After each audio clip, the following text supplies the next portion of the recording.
عرب کی عورتوں میں سے ایک عقل مند ماں کی اہم اور مفید نصیحت آج کی ویڈیو میں آپ کے لیے لے کر آیا ہوں، جو بہت مختصر ہے۔ یہ وصیت امامہ بنت حارث کی ہے، جو انہوں نے اپنی بیٹی ام ایاس بنت اوف سے کی تھی جب وہ شادی کے بعد سسرال کے لیے رخصت ہو رہی تھی۔ انہوں نے کہا تھا، اے میری پیاری بیٹی، ان قریب تم اس گھر کو چھوڑنے والی ہو، خیر آباد کہنے والی ہو، جس میں تم نے پرورش پائی ہے، جہاں تم نے پاؤں پاؤں چلنا سیکھا ہے۔ اگر عورت باپ کی دولت کی وجہ سے شوہر سے بے نیاز ہوتی تو تم اس بات کی سب سے زیادہ حقدار تھیں، لیکن عورتیں مردوں کے لیے اور مرد عورتوں کے لیے پیدا کیے گئے ہیں۔ پہلی اور دوسری بات، اپنے شوہر کے ساتھ ہمیشہ قناعت کے ساتھ بسر کرنا، اس کی باتیں توجہ سے سننا اور اس کی فرما برداری کرنا، اس کا کہنا ماننا۔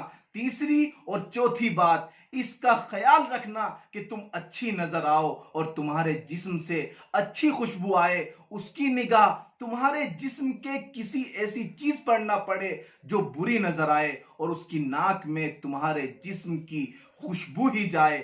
پانچویں اور چھٹی بات، اس کے کھانے اور سونے کے وقت کا لحاظ کرنا۔ زیادہ بھوک غصے کو بھڑکائے گی اور بے آرامی اس کے اندر شدید غصے کو ابھارے گی۔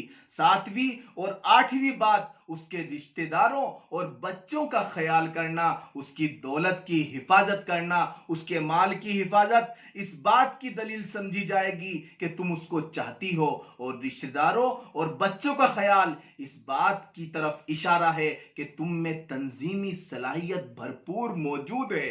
نویں اور دسویں بات، نہ تو اس کے کسی راز کو فاش کرنا اور نہ کبھی اس کے کسی حکم کو ٹالنا، کیونکہ راز فاش کر دینے کی وجہ سے تم اس کی بے توجہی سے محفوظ نہیں رہ پاؤ گی، اور اس کی نافرمانی کرو گی، تم اس کے دل میں تمہاری طرف سے نفرت بیٹھ جائے گی۔ میری بیٹی، خبردار، اس کے سامنے اپنی خوشی ظاہر نہ کرنا جب وہ اداس ہو۔ میری بیٹی، خبردار، اس کے سامنے اپنی خوشی ظاہر نہ کرنا اس وقت جب وہ اداس ہو، اور کبھی اپنا چہرہ اس کے سامنے مغموم یعنی غم زدہ نہ بنانا جب وہ خوش ہو۔